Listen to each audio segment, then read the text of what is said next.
নমস্কার, রন্ধনশালার পক্ষ থেকে সবাইকে স্বাগতম জানাই। আজকে শেয়ার করব দারুণ সুস্বাদুর আলু পুরি। ঘরে থাকা উপকরণ দিয়ে খুব সহজেই ঝটপট আলু পুরি তৈরি করা যায়। চলুন রেসিপিটা দেখে নেওয়া যাক। এখানে আমি মেজারমেন্টের কাপ দিয়ে 2 কাপ আটা নিয়ে নিয়েছি।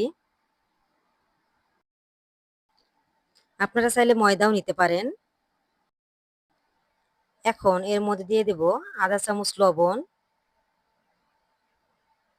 3 চামচ সয়াবিন তেল দিয়ে সবগুলো উপকরণ খুব ভালোভাবে মিক্সড করে নেব।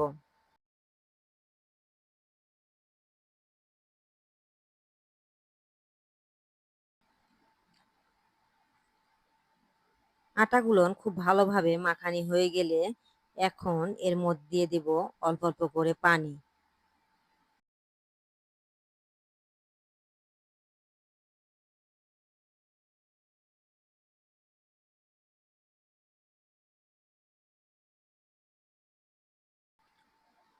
অল্প অল্প করে পানি দিয়ে সুন্দরভাবে মাখিয়ে একটা ডো তৈরি করে নিব।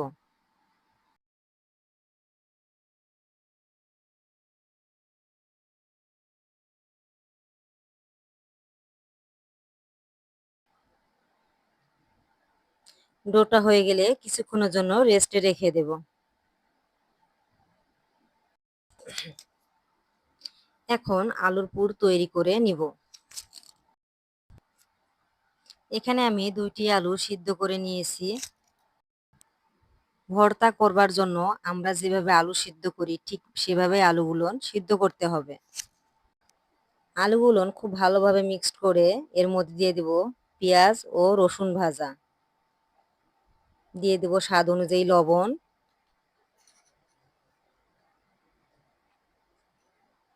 এখানে দিয়ে দেব আমি ভাজা জিরার গুঁড়া, 2টা শুকনো মরিচ দিয়ে সবগুলো উপকরণ খুব ভালোভাবে মিক্সড করে নেব।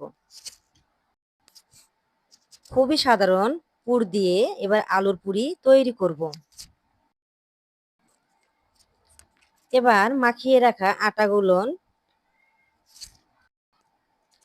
প্রথমে ছোট লেচি তৈরি করব। আটাগুলো গোল গোল করে মাঝখানে আলুর পুর দিয়ে সুন্দর করে বল তৈরি করে নিব।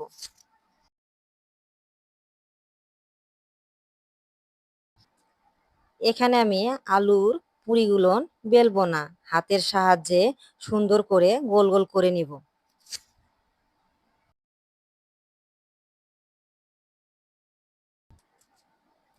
একটি কড়াইয়ে আমি পরিমাণ মতন সয়াবিন তেল দিয়ে দেব। তেলটা খুব ভালোভাবে গরম হয়ে আসলে দিয়ে দেব আলু পুরিগুলো।